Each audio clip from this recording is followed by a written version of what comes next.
understand that the Dow Jones is being considerably, corporate America is making lots of money and doing lots of hiring. They're just not hiring Americans or Kansans.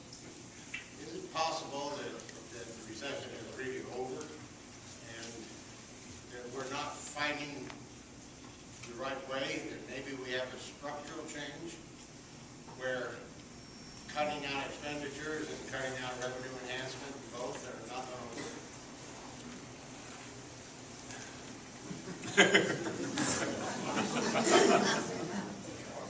The recession is over. That's my assertion.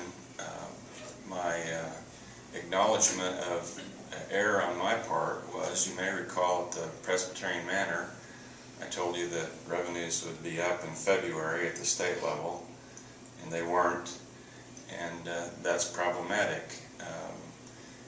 The jobs are a lagging indicator in the economic cycle, and it's very true, and Jim points out that corporate profits are very, very robustly healthy, if not historic in some cases.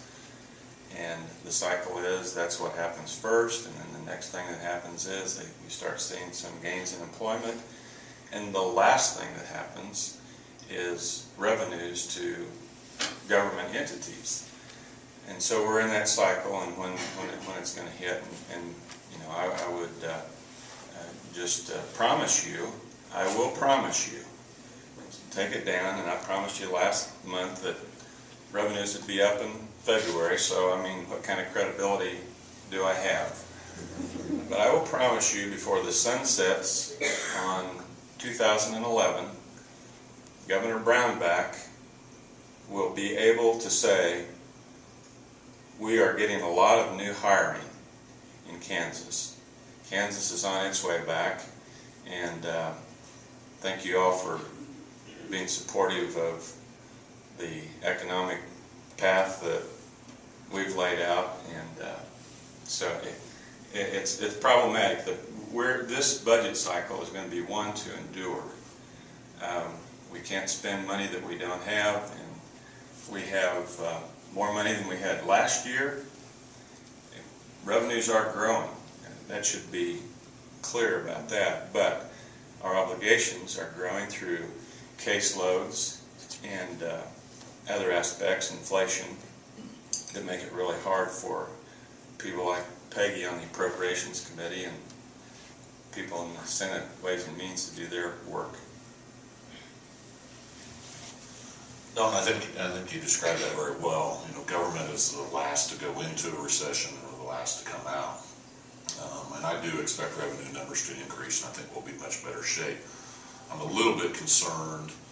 I had a meeting with the governor day before yesterday, and his budget people now, they are pessimistic and they tend to look at worst case scenario, but their projections are, even with a 4% growth in revenue for 2013, we're still going to have a $300 million deficit in 13.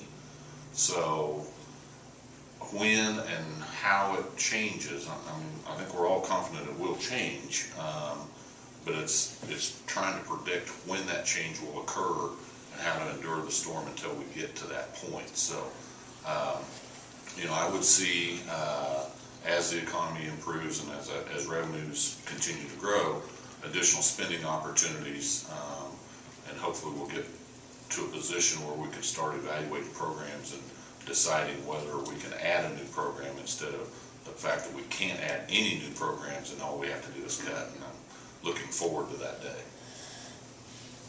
Thank you. From the appropriations side, we've been told that we should expect next year to be tougher than this year as far as where we stand financially. So that's, and I think one of the problems that I've seen with Kansas government is that we have always looked at how much money we had, and then we say, oh, we've got that much money to spend. And so without exception, toward the end of session, we're looking at how we can spend all the money that we have available, because we love to be generous. We like to help the people out there, and but we haven't been looking down the road very well. And I think that's contributed to the problems that we face right now. On the upside, some of the governor's initiatives I do think are really going to have a positive effect. We had the Department of Commerce come in and talk about planting roses. It's the rural incentives. And we had one of our individuals in our committee yesterday state that she had had 5 people had called her that used to live in her district and are now living out of state, and they have been out of state for several years. They want to come back to their home county because there's going to be an incentive there. They're not going to have to pay any income tax. I believe for 5 years after moving back into a rural area that has had a reduction in population. Chase County and Greenwood County are both listed as 2 counties in this area that are short on, you know, the population. They have lost population over the last 10 years, and so they've got the opportunity of offering this incentive to get people to move back. If young people that are educated choose to move back to Kansas and start up businesses and come back home, it's a win-win for Kansas, and it's a win-win for those counties, so that we can start building up the areas that typically have to have help from other counties that are more flush in regards. You know, Johnson County gets pretty upset because time and time again they actually have to send revenue from Johnson County out to the rural areas to help to support the school systems. And you know, let's build up the rural areas if at all possible. So I do think that we are going to see some possibilities for new revenues to come in, but it is going to take time, and it is going to be hard. I was talking to reporters. I was leaving the Capitol yesterday and talking about what I just asked him, you know, what's your take on what you've seen so far? It was just a casual conversation. And we were talking about how in Kansas we can't print money. We have borrowed money, which is actually against the statutes. We're not supposed to be in debt. But the way we've borrowed it is by bonding, as particularly for our transportation, and then we borrow or we sweep, or whatever you say, transportation funds out of the transportation plan, and we use it as revenue. So that being stated, we have pushed transportation plans and everything down the road to where we still owe $170 million on the 1989 transportation plan.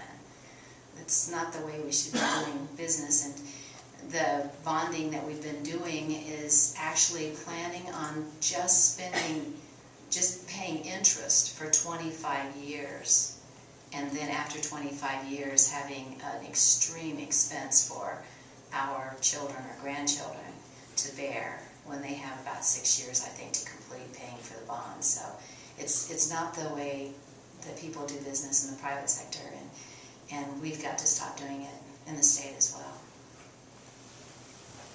Next question.